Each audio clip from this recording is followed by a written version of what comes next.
சிறுபான்மை பிரிவு அவங்க போய் கலந்துக்கிட்டாங்க. கலந்துக்கிட்டு நபிகள் நாயகத்தினுடைய பெருமைகளையும் அவருடைய அருமைகளையும் அந்த மேடையில் பேசுறது தான் ஒரு சிறந்த ஒரு முஸ்லீமுக்கு உண்டான அழகு. அதை விட்டுட்டு மாற்றி மாற்றி ஒவ்வொரு அமைப்பு தலைவர்களும் முதல்வர்கிட்ட நல்ல பேர் வாங்கணுன்றதுக்காக முதல்வர் பேர் நல்லா வாங்கணுன்ட்டு முதல்வரை பாராட்டிட்டு இருக்காங்க.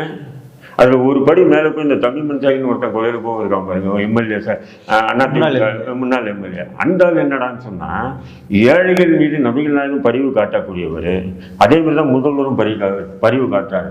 ஏன்டா உட்காங்க நபிகள் நாயகத்தினுடைய அவர் ஏழைகள் மீது காட்டிய பரிவுக்கும் முதல்வர் காட்டுற பரிவுக்கும் வித்தியாசம் தெரியல அவனுக்கு.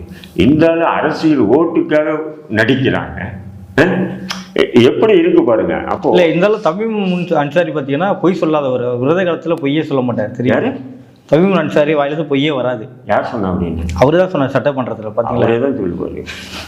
அவர் தான் சட்டமன்றத்தில் சொன்னார். நான் என்ன சொல்றேன், நீ முதல்வரை பாராட்டியா ஒரு எம்எல்ஏ சீட்டுக்காக நீ இவ்வளோ சிஞ்சா போடுற, நீ போட்டு தொலை, யார் வேணான்றா? நான் எத்தனை பேர் போடுறான், நீயும் போடு, வேணாம்னு சொல்ல. அதுக்காக நபிகள் நாயகத்தை ஒப்பிடாதன்ற முதல்வர்.